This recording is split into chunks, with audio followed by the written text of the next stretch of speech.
So you like New Zealand? I do. Have you been there? I have. You Yeah. don't actually sound like you're from I New know, Zealand. I'm from Manchester. Yeah, I was going to say, you sound northern. I do like New Zealand. Been there 3 times, Yeah. I think. Went there when I was travelling. No, maybe 2 times. Then back again to see my friend there. What was it you liked about it? I think it's...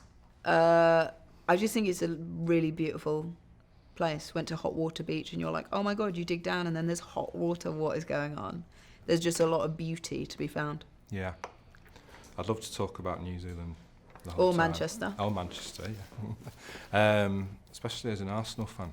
I am an Arsenal fan. I don't know anything about football.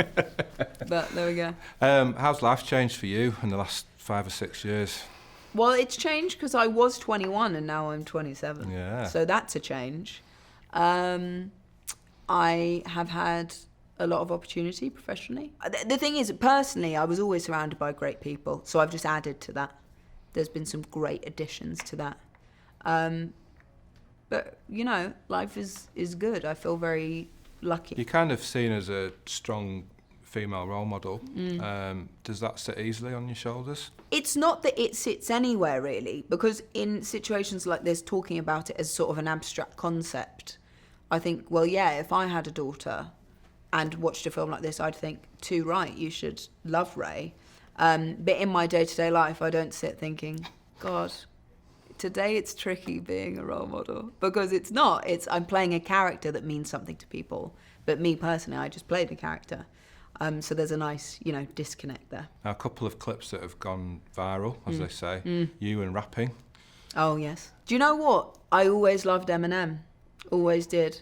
But I remember going to karaoke and doing Eminem and I always thought he's amazing, but I thought, oh my God, you can't breathe. It sounds horrible. You're trying to modulate your voice. And then Jay-Z was on Letterman talking about different people's modulation and rhythm, and he talks about Snoop Dogg and Eminem, and you're like, God, that's so true.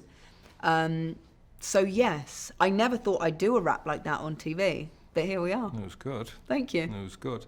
And I read that you were doing a social science degree through the Open University. Yeah. Is that still happening? Well, I'm doing an open degree. I did my first module when we were doing episode 8, and I did it and thought, why have I done that during filming for Star Wars episode 8? This is insane.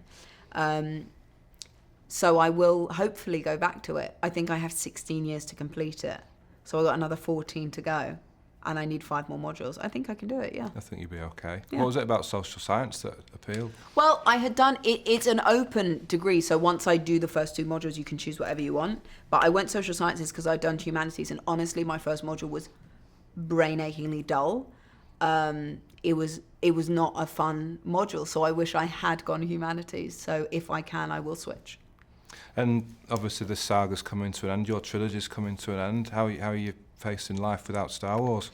I'm facing it without structure, which has really been the main thing over 6 years, having something solid to go into. It's either you're training for a film, you're doing a film, you're selling a film, working other jobs around that film. So that's strange not having structure, but also it feels like this is the right ending, like it really does, and it feels like a great ending to this journey.